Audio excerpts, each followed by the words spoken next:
देखो परिचंद महाराज जब जब सबसे आगे बैठे हो, जब तुम्हें ताली ना बजा रहे तो पीछे वाले कहां से बजाए हैं?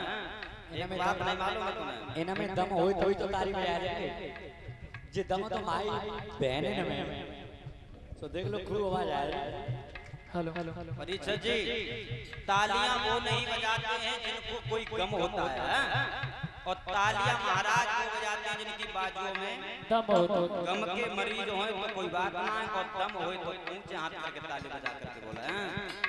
विद्वान कहते हैं कीर्तन में ताली का, और साइकिल में प्याली का, और खाने में थाली का, और ससुराल में साली का बड़ा ही महत्व है। और साली को नाम ना आ जाए तो नौजवान भैया भूल के स्टेशन है जाते हैं, और जिनकी शादी है गई उन्हें पूछ के देखो जो गुरुजी बैठे कहाँ में महीना एक ही हुआ है शादी में, एक महीना हुआ है, हकीकत बता रहे हैं।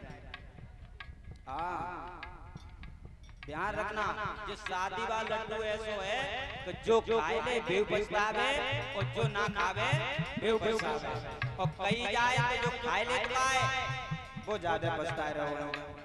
तुम्हारे की समय सवेरे संध्या चैन नाइन हो तो जे का भागवत करें कहाँ से चकच मार लो हैं।